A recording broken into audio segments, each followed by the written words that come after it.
লৌকিক অলৌকিক বাংলা চ্যানেলে আবার সবাইকে স্বাগত জানিয়ে আজ আপনাদের সঙ্গে আরও একটি গল্প শেয়ার করে নিতে চলেছি। আমি সুদেশনা। গল্প শুনতে তো সবাই ভালোবাসে, আর সেটা যদি হয় ভৌতিক গল্প তাহলে তো কথাই নেই। বাইরে ঝমঝম করে বৃষ্টি পড়ছে, অন্ধকার পরিবেশ, তার মধ্যে ভূতের গল্প ছোট বড় সবাই শুনতে ভালোবাসে। আজকের গল্পের নাম ভৌতিক কাণ্ড। লিখেছেন হিমাংশু কুমার স্মৃতিতীর্থ। চলুন কথা না বাড়িয়ে আজকের গল্পে চলে যাই। এ বেলেঘাটায় শরৎচন্দ্র চক্রবর্তী নামে একজন পুরোহিত ছিলেন। তিনি ছিলেন বিপত্নিক। স্বামী পরিত্যক্তা একমাত্র কন্যাকে নিয়ে তিনি বাস করতেন। অতি কষ্টে দিন যাপন করতেন তাঁরা। দৈব দুর্বিপাকে ওই কন্যাটি মধুমেহ রোগে আক্রান্ত হন। কবিরাজ বলরাম ভট্টাচার্য মশাই তার চিকিৎসা করতেন। মাসখানেক চিকিৎসা করার পর কবিরাজ মশাই বলেন, এ বাঁচবে না, কারণ ক্রমশ রোগ বেড়ে যাচ্ছে। কোনো ঔষধপত্রে কাজ হচ্ছে না। 7-8 মাস ভুগে ওই ভদ্রমহিলা মারা যান। চক্রবর্তী মশাই নিজে পুরোহিত হয়েও ভুল করে 10 দিনে অশৌচ পালন করে 11 দিনে মেয়ের শ্রাদ্ধ করেন। চক্রবর্তী মশাই বয়সে আমার থেকে অনেক বড় ছিলেন, তবুও তার সঙ্গে আমার হৃদ্যতা যথেষ্ট জমে ওঠে। মেয়ের মৃত্যুর মাস দেড়েক বাদে একদিন চক্রবর্তী মশাই আমাকে বলেন যে তার মেয়ে রোজ তার কাছে খেতে চায়। ওই বিষয়ে কথা প্রসঙ্গে আমি জানতে পারি যে তিনি ভুল দিনে শ্রাদ্ধ করেছেন। তখন আমি কৃষ্ণপক্ষের একাদশী তিথিতে কিংবা অমাবস্যা তিথিতে আবার শ্রাদ্ধ করার জন্য তাকে অনুরোধ করি। দিনের পর দিন, মাসের পর মাস চলে যায়, চক্রবর্তী মশাই পুনরায় তার মেয়ের শ্রাদ্ধ করেন না। একদিন তিনি আমার বাড়িতে এলেন।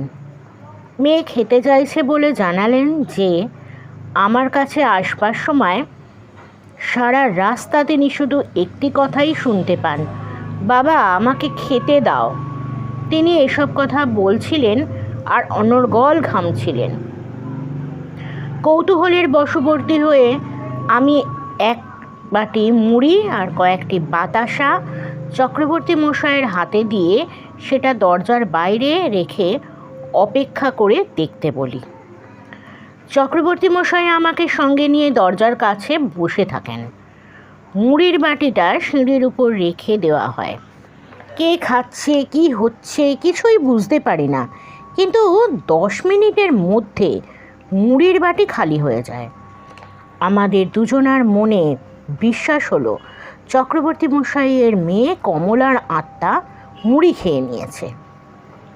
আমি ওই বাটিটা ভালো করে মেজে ধুয়ে আগুনে সেঁকে রেখে দিয়ে স্নান করে আসি।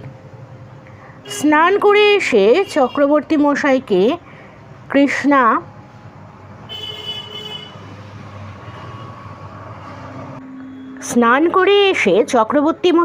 কৃষ্ণা একাদশী বা অমাবস্যায় শ্রাদ্ধ করতে আবার অনুরোধ করি। তিনি কোনো জবাব দেন না, গুম মেরে বসে থাকেন। এর কদিন পরে আবার চক্রবর্তী মশাই একদিন এসে বলেন যে তার মেয়ে তার কাছে মাংস ভাত খেতে চায়। মাংস ভাত খেতে দিয়ে পরীক্ষা করা দরকার বলে আমি মন্তব্য করি।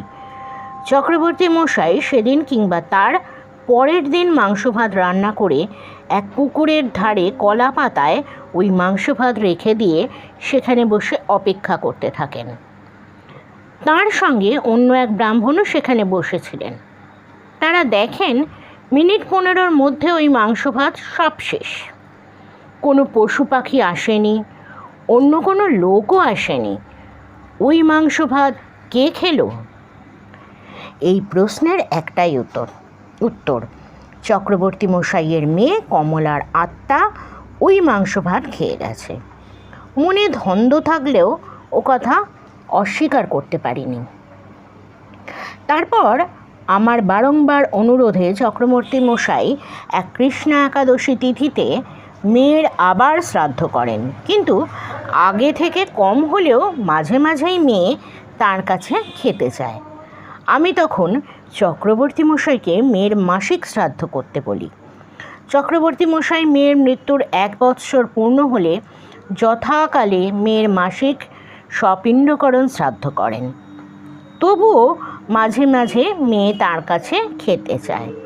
তখন আমি তাকে গয়ায় পিণ্ড দিতে অনুরোধ করি, কিন্তু গয়া যাওয়ার সাধ্য তার নেই, কারণ দারিদ্র্য। অবশেষে ব্যাপারটা কিনারা করার জন্য আমি একটু উদ্যোগী হই।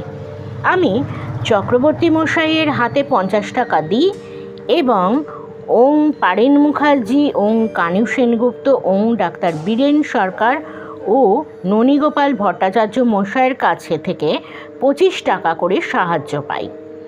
ওই 100 টাকাও চক্রবর্তী মশাইয়ের হাতে দিয়ে তাকে গয়ায় যেতে অনুরোধ করি।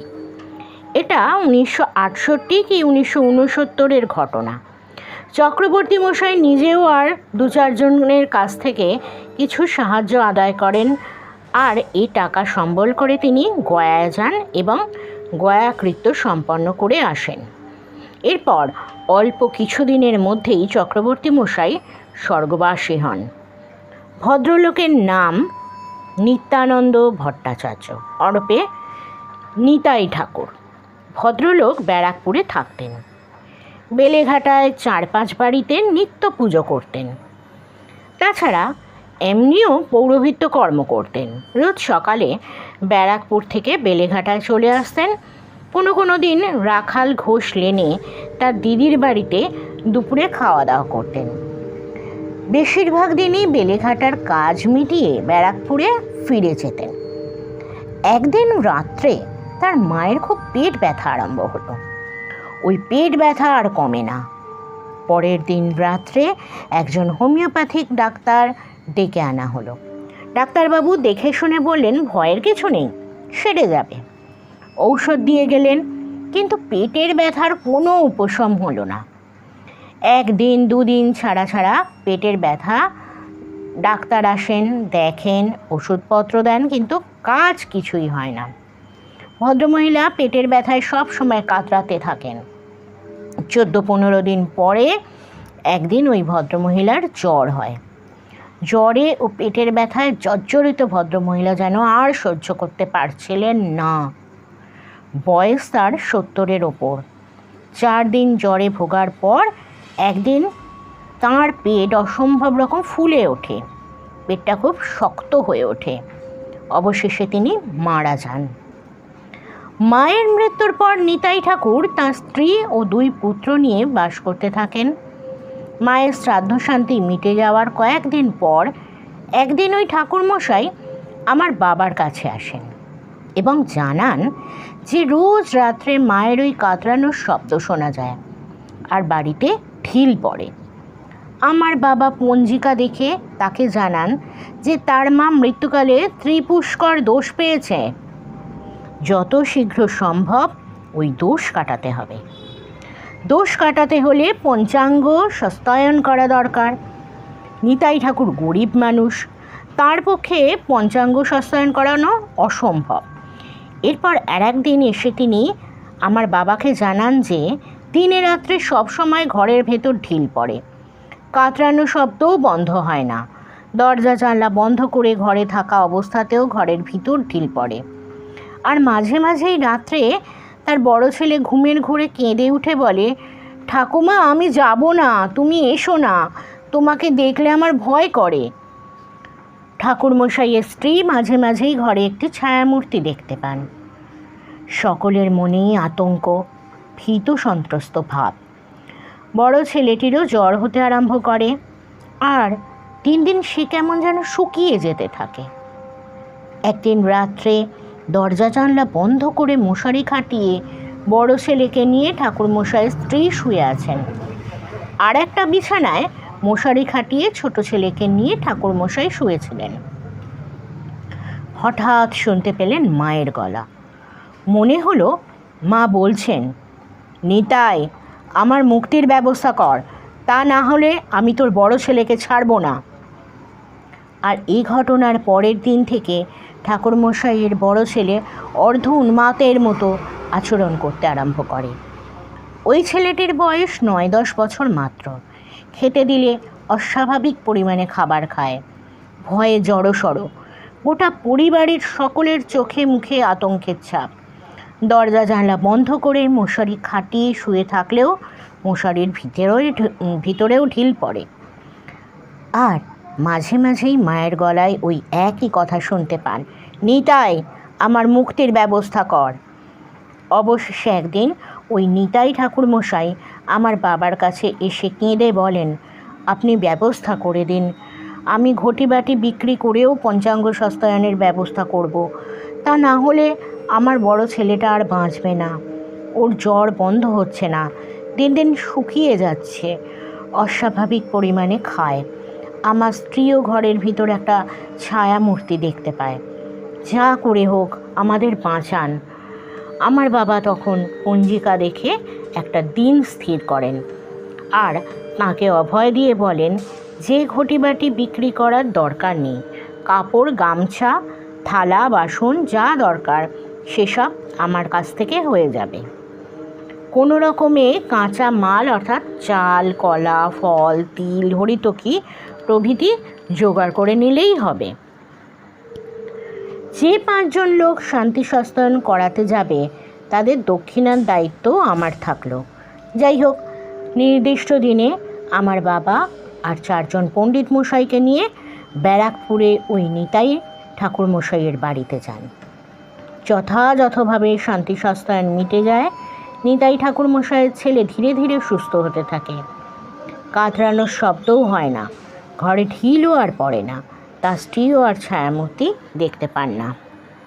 ঘটনা 3, এখন থেকে 40-42 বছর আগের ঘটনা। উত্তর 24 পরগনা জেলার বসিরহাট মহকুমার এক গণ্ডগ্রামে তোরাব আলী সর্দার নামে এক দিনমজুর সপরিবারে বাস করত। একদিন তোরাব আলীর নির্যাতন সহ্য করতে না পেরে তার বউ বিষ তেল খেয়ে মারা যায়। গ্রামের লোকের সহায়তায় আর থানা পুলিশ হয় না, তাকে রীতিমতো কবর দেওয়া হয়। মাস 2 কেটে যাবার পর তোরাব আলী বাবা জাভেদ সর্দার একদিন পরিবারের সকলকে, বিশেষ করে তোরাব আলীকে বলে যে বউয়ের ওই কবর থেকে রাত্রে বিকট আওয়াজ ওঠে, সকলের সাবধান থাকা উচিত। তোরাব আলী প্রথমে ওই কথায় কান দেয় না। কয়েকদিন পরে একদিন তোরাব আলী হাট থেকে মাছ কিনে নিয়ে আসে। যতটা মাছ সে কিনেছিল বাড়িতে আসবার পর দেখে অর্ধেক মাছ আছে, অর্ধেক মাছ নেই। ওই মাছ খেতে অনেকেই, বিশেষ করে তোরাব আলীর বাবা বারণ করে। তোরাব আলী কারো কথা না শুনে নিজেই মাছ রান্না করে ঢেকে রাখে। কিছুক্ষণ অন্যদের সঙ্গে গল্প গুজব করে ছেলে মেয়েদের নিয়ে তোরাব আলী খেতে যায়। ঢাকনা খুলে দেখে যে কোনো মাছ নেই, শুধু বাটি পড়ে আছে। তোরাব আলী ছেলে মেয়েদের উপর রাগ করে বলে, তোরাই মাছ খেয়ে নিয়েছিস। ছেলে মেয়ে অবাক হয়ে বলে, আমরা কখন খেলাম? আমরা তো খাইনি, তুমি রান্না করে ঢেকে রেখেছো, আমাদের খেতে ডাকতে আমরা এলাম। যাই হোক, সকলে মিলে খাওয়া দাওয়া সেরে শুয়ে পড়ে। অনেক বেশি রাত্রে একটা গুঙানির শব্দে তোরাব আলীর ঘুম ভেঙে যায়। তোরাব আলী উঠে আলো জ্বালে দেখে যে মেয়ে গোঙাচ্ছে, ডাকে সাড়া দেয় না, শুধু গোঙায়। ওই মেয়ের মাথায় চোখে মুখে জল দিয়ে তাকে অনেকটা সুস্থ করে। কিছুটা সুস্থ হয়ে মেয়ে বলে, মা আমার গলা চেপে ধরেছিল। এরপর থেকে ক্রমাগত মেয়ে অস্বাভাবিক আচরণ করতে থাকে। মেয়ের বয়স 8-9 বছর। কয়েকদিন পর তোরাব আলী একদিন একটা মোরগ কেটে রান্না করে। খাবার সময় তোরাব আলী দেখে যতটা মাংস রান্না করেছিল তার 3 ভাগের 1 ভাগ পরিমাণ মাংস আছে, বাকি 2 ভাগ মাংস কী হলো? তাই নিয়ে তোরাব আলী হইচই করে। তোরাব আলীর বাবা ওদের ওই মাংস খেতে বারণ করে। দাদুর বারণ শুনে তোরাব আলীর মেয়ে আর মাংস খায় না।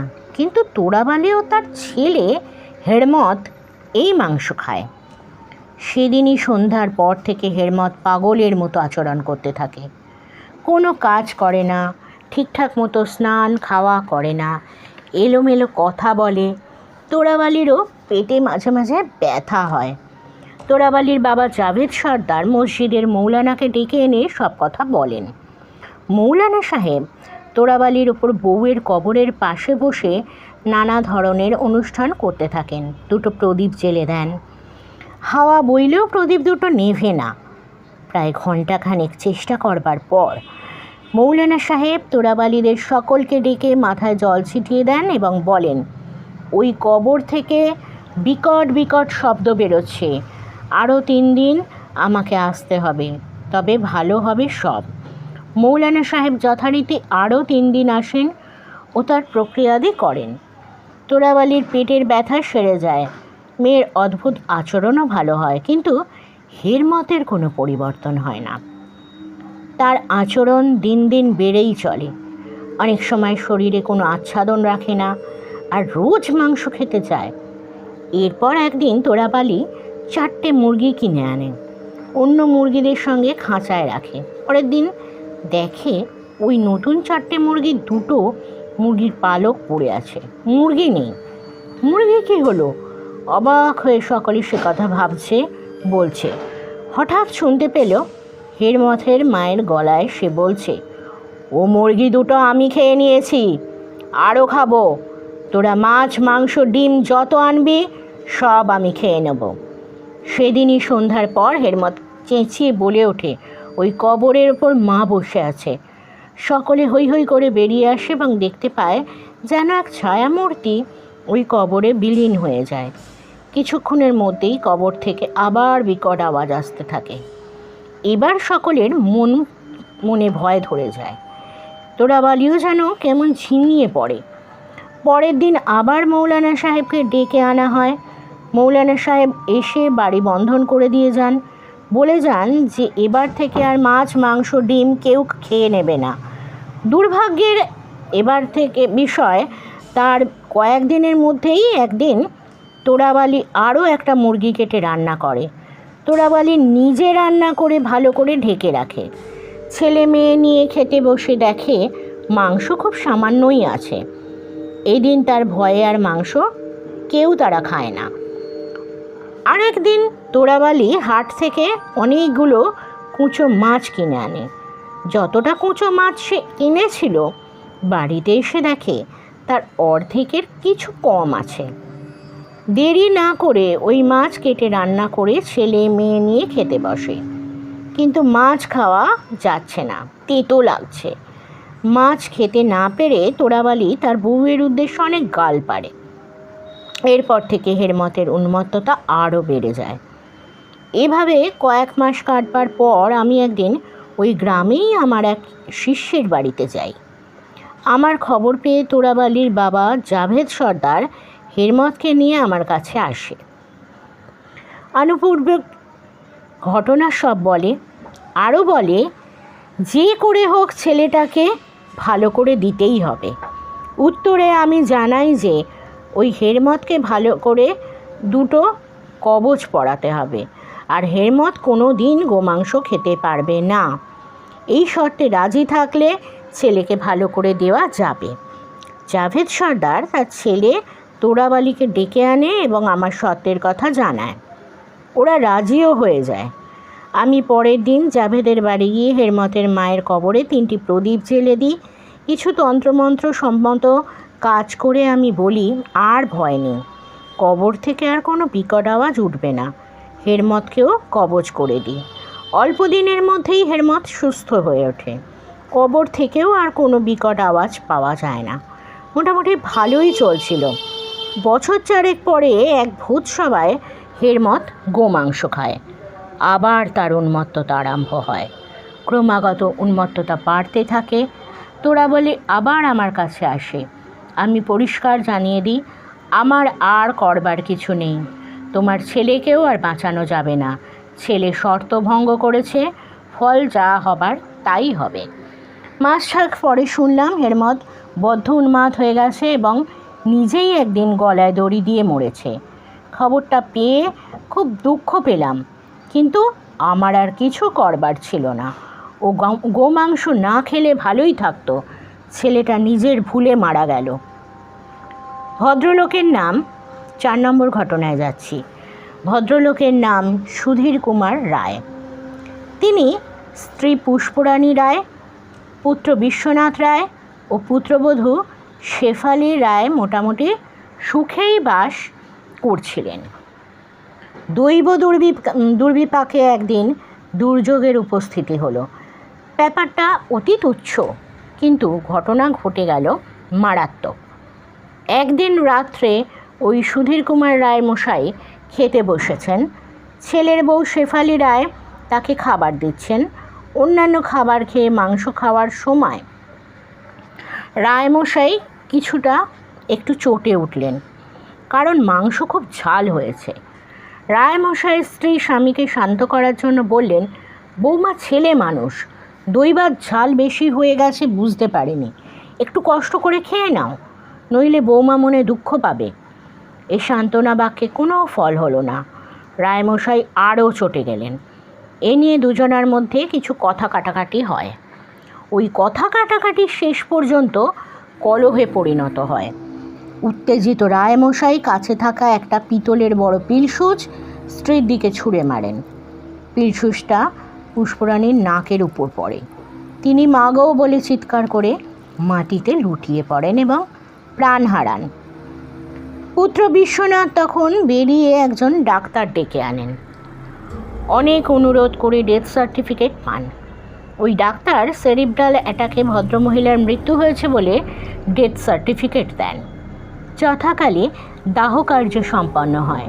শ্রাদ্ধাদির কাজ মিটে যাওয়ার কয়েকদিন পরে রায়মশাই একদিন রাত্রে চিৎকার করে বলেন, বিশ্বনাথ, তোর মা এসেছে, কেমন চোখ পাকিয়ে আমার দিকে তাকিয়ে আছে, দেখবি আয়।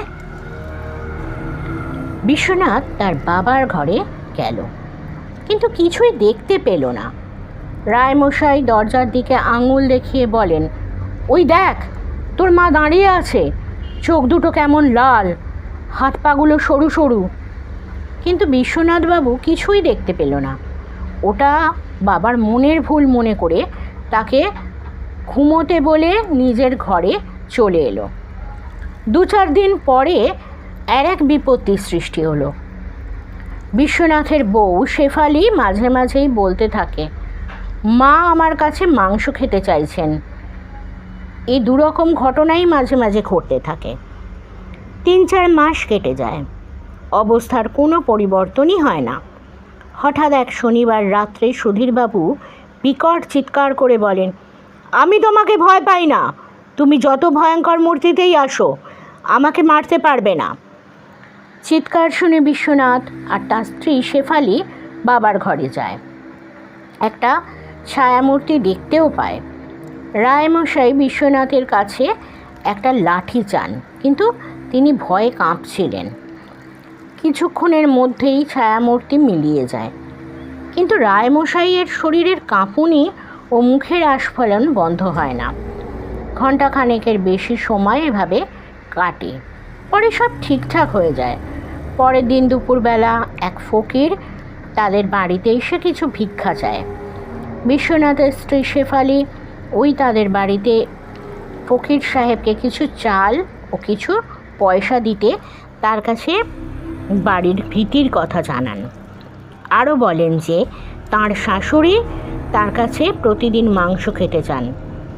তখন ফকির সাহেব মাংস ভাত রেঁধে কোনো জলাশয়ের কাছে শাশুড়ির উদ্দেশ্যে রেখে দিতে বলে চলে যান। বেহালায় তখন জলাশয়ের অভাব নেই। ফকির সাহেবের কথা মতো মাংস ও ভাত রান্না করে একটা মাটির থালায় বেড়ে নিয়ে পুকুর ধারে রাখা হয়। বিশ্বনাথ ও তার স্ত্রী শেফালি কে খায় তা দেখার জন্য সেখানেই বসে থাকে। কাউকে দেখতে পাওয়া যায় না, কিন্তু 15 মিনিটের মধ্যে মাংস ভাত শেষ হয়ে যায়। খালি থালা পড়ে থাকে, আর পড়ে থাকে 3-4 টুকরো মাংসের হাড়। তাদের মনে দৃঢ় বিশ্বাস হলো যে মায়ের প্রেতাত্মাই ওই মাংস ভাত খেয়ে গেছে, কিন্তু মনের ভীতি বাড়ল। আরও 2-1 দিন ওরকম মাংস ভাত রান্না করে পুকুর ধারে রেখে দিয়ে তারা বসে থাকে।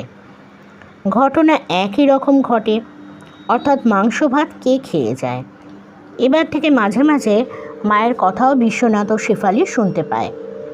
একদিন দুপুরে বিশ্বনাথ শুনতে পেল তার মায়ের গলা। মা বলছেন, বিশ্বনাথ, আমার মুক্তির ব্যবস্থা করো, আমার বড় কষ্ট হচ্ছে।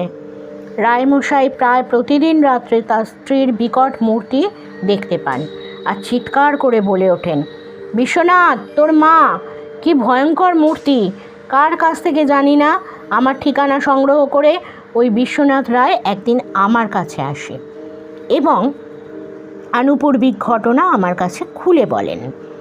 আমি পঞ্জিকা খুলে দেখি তার মা মৃত্যুকালে ত্রিপাদ দোষ পেয়েছেন। তখন বিশ্বনাথকে বলি ব্যাপারটাকে ধামাচাপা দেওয়ার জন্য 11 দিনে মায়ের শ্রাদ্ধ করেছেন, ওটা অশাস্ত্রীয় হয়েছে। এ অপঘাত মৃত্যুতে 3 দিন অশৌচয়, 4 দিনের দিন শ্রাদ্ধ করতে হয়, সুতরাং 11 দিনের শ্রাদ্ধ করা বৃথা হয়েছে। কোনো কৃষ্ণপক্ষের একাদশীতে কিংবা অমাবস্যাতে মায়ের আবার শ্রাদ্ধ করতে হবে। তারপর যথারীতি মাসিক শ্রাদ্ধ হবে। বছর পূর্ণ হলে সপিণ্ডকরণ হবে। বিশ্বনাথ খানিকক্ষণ ইতস্তত করে ওই একাদশীতে বা অমাবস্যায় মায়ের শ্রাদ্ধ করতে রাজি হয়, তবে শর্ত আরোপ করে যে ব্যাপারটা গোপন রাখতে হবে।